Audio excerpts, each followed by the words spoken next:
Mayong adlaw mga kapatid, liway abas ni para sa News 5 Bisaya. Good news sa mga Cebuano ug Davaoenyo. Gipasiugda na sa Cebu ug Davao City ang libreng sakay pamaagi sa Love Bus. Gisugdan na karong adlaw sa Davao City ang Love Bus libreng sakay program sa Department of Transportation uban sa Department of Budget and Management. Gipanguluhan kini ni Transportation Secretary Vince Dizon ug Budget Secretary Amena Pangandaman. Duha na sab niini ang paglunsad sa libreng sakay sa Cebu nga nauna nang gisugdan sa Metro Manila tumong sa programa nga hatagan ang mga commuter og libre, luwas ug komportableng biyahe. Adunay 8 ka unit ang Love Bus nga kompleto sa CCTV ug free Wi-Fi. Gilauman nga makabenepisyo kini og kapin 3,000 pasahero matag adlaw. Mugawas ang mga bus matag peak hours alas 6 hangtod alas 9 sa buntag ug alas 5 hangtod alas 8 sa gabii. Ang programa unang gisugdan ni adtong 1970s ug gibalik karon ubos sa administrasyon ni President Bongbong Marcos. Sumala sa DOTR, magpadayon kini hangtod mahuman ang termino sa presidente ug pondohan kini sa DBM matag tuig.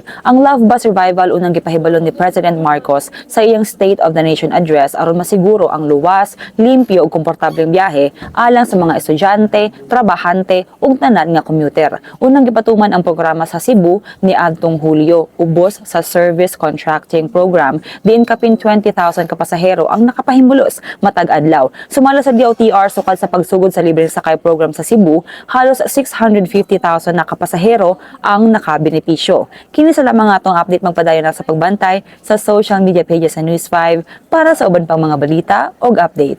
Amping tang tanan.